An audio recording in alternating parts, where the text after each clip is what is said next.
I'm 72 years old, and I need to tell you something. There are some people you never forget. You think you've finally moved on from them. Life goes on, years pass. You build something new, someone else comes along, your life takes shape, and you tell yourself, it's over, it's in the past, I'm not who I used to be. Then one day you see that woman in a room, and you realize nothing has passed at all. If this video means something to you, feel free to subscribe and hit the like button. Last summer I walked into a room and saw her for the first time in 50 years. My hands started sweating and shaking before I even knew why. Her name was Catherine. I still remember it like yesterday. I was 22 when I met her. She was 21. It was 1974, a Friday night, a small gathering at a friend's apartment. She was standing near the window, laughing at something someone had said, and I thought, I have never in my life seen anyone laugh so genuinely and beautifully, like everything was truly funny, with her whole heart. That night we talked for about 5 hours. I don't remember most of what we said. I remember the strange feeling I had in those moments, like the room had gotten smaller in a good way, like everything else had gone slightly out of focus. I walked home at 2 in the morning and I thought, that's the one. We were together for 2 years, and those 2 years, I've spent 50 years searching for words to describe what they were. The closest I can get is this. I was completely myself. For the first time in my life, and maybe the only time in my life, I wasn't performing. I wasn't managing. I wasn't calculating. I wasn't playing a role. I was simply there as my real self. She knew things about me in the finest detail that I'd never told anyone else, not because I sat down and told her everything at once, but because she asked. She kept asking with genuine curiosity. She was truly interested in who I was, and nobody had ever been interested in me like that before. My own father never once asked me what I wanted from life or what I expected from it. My mother loved me, but she worried about me, which isn't quite the same thing. My friends were my friends because we laughed at the same things, and that was enough. Catherine wanted to know what I was afraid of, what I dreamed about, which countries I wanted to travel to, what I thought happened after you died, what kind of old man I wanted to become. She was 22 years old and she was already asking me who I wanted to become. I left her when I was 24, not because things were bad between us or because anything negative had happened. I want to be clear about that. I left her because one evening my father sat me down out of nowhere, and he was very serious, and he told me I needed to start taking my future seriously. I had a good job offer in another city, a real opportunity. Catherine was finishing her degree, had her own plans, her own direction. My father said, "These things don't survive distance, son. Better to end it early and cleanly than to drag it out and get hurt." He wasn't a cruel man. He was practical. He'd lived through hard times and he wanted to protect me from uncertainty, and I agreed with him. I told Catherine this relationship wasn't going to work. I made excuses using words like timing and circumstances. She sat very calmly, listened, and when I finished she said, "Is this really what you want?" And I said yes. That was the lie I've lived inside for 50 years.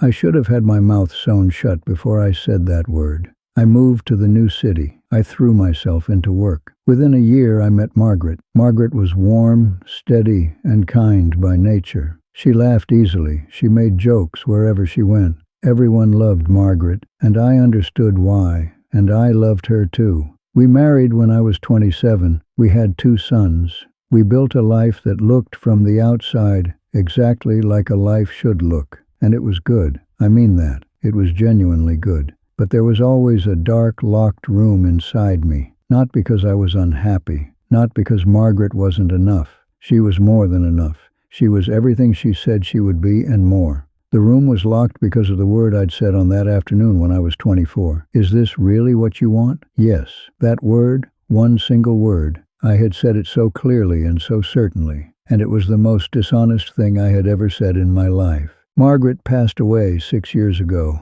Breast cancer. She was 63.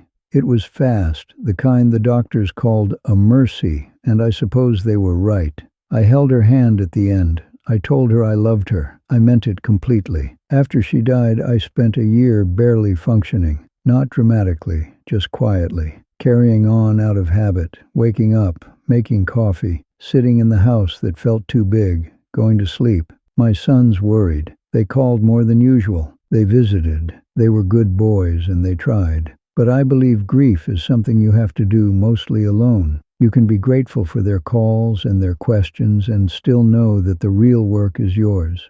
I did the work. Slowly, quietly. I returned to my own core. And when I returned, the locked room was still there. Last summer, there was a retirement party organized by my oldest son's colleague.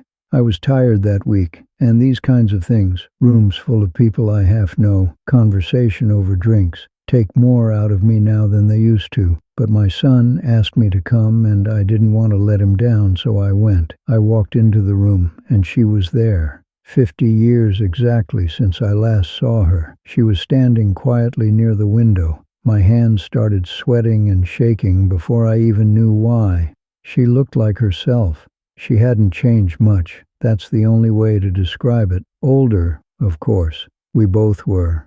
Her hair was gray and she moved a little carefully, the way people do when their joints have started to have opinions. But her face, when she turned and saw me, something crossed her face that I recognized immediately, because I felt it too. I felt again what I had felt at 22, exactly as I had that day. Not the youth of it, not the body, just the recognition. You, still you. We stood in a corner for 2 hours. We talked the way we used to talk, like no time had passed at all. She'd had a life too. A good marriage, she said. Her husband had died 3 years ago, 2 daughters, a career she was proud of, a life fully lived. I told her about Margaret, about my sons, about the years.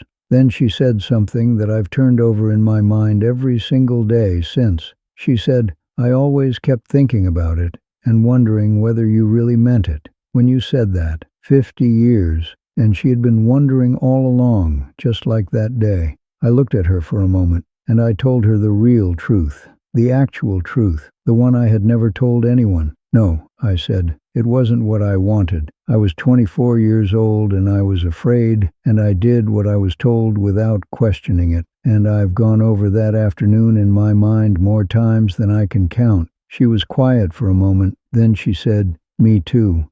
That night I drove home and sat in my car outside the house for a long time, quietly turning over everything that had happened. I can't exactly say I was sad. That's the strange feeling I keep trying to describe to myself and never quite can. It wasn't grief, it wasn't regret, it wasn't nostalgia. It was more like a deep completion. A sentence that had been left unfinished inside me for 50 years had finally received its answer. Not a happy ending, not an unhappy one, just the truth, finally spoken. At 72, in a corner of a party, when I least expected it, 50 years later, right on time and far too late. Since that day, I've thought constantly about the choices we make when we're young, how confidently we make them, how we use words like practical and sensible and timing, when what we really mean is, I'm scared and I don't know how, and someone I trusted told me not to. For 50 years, I told myself I made the right choice.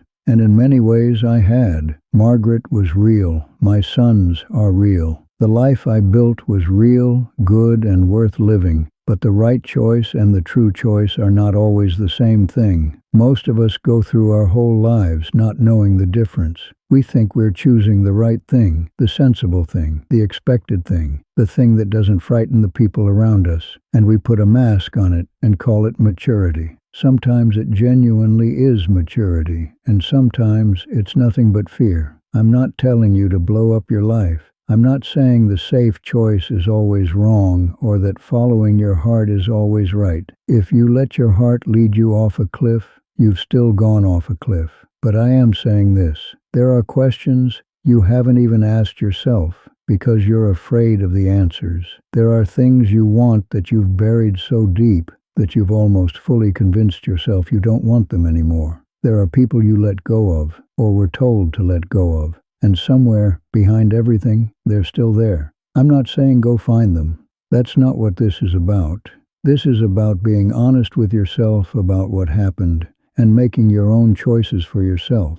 Don't spend 50 years calling fear a choice the way I did. Don't spend 50 years saying it was what I wanted when it wasn't. Because I lived all of this. Because one day, maybe at a party, maybe somewhere else entirely, the truth will find you anyway. And it's far better to have made peace with it beforehand than to be sitting in your car at 72, in the dark, finally understanding something you understood at 24 and chose to ignore. Catherine and I have met for coffee a few times since that party. We're friends. That's what we are at 72, 50 years later, on the other side of entire lifetimes. Friends who knew each other while we were still becoming ourselves, lost each other, and found each other again on the far side of whole lives. Not like it was. It can't be like it was. But it's something. It's honest.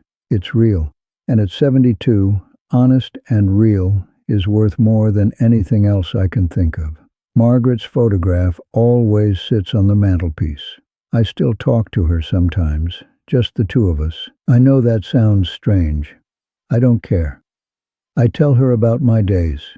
I tell her about our sons. Sometimes I tell her about Catherine, about that party, about the conversation in the corner. I think she would understand, because she was such an understanding person. I loved her dearly. Margaret always understood more than I gave her credit for. That's another thing I learned too late. But that's a different story. For another time. That's all for this video. If you enjoyed it, don't forget to hit the subscribe button and give it a like. See you soon.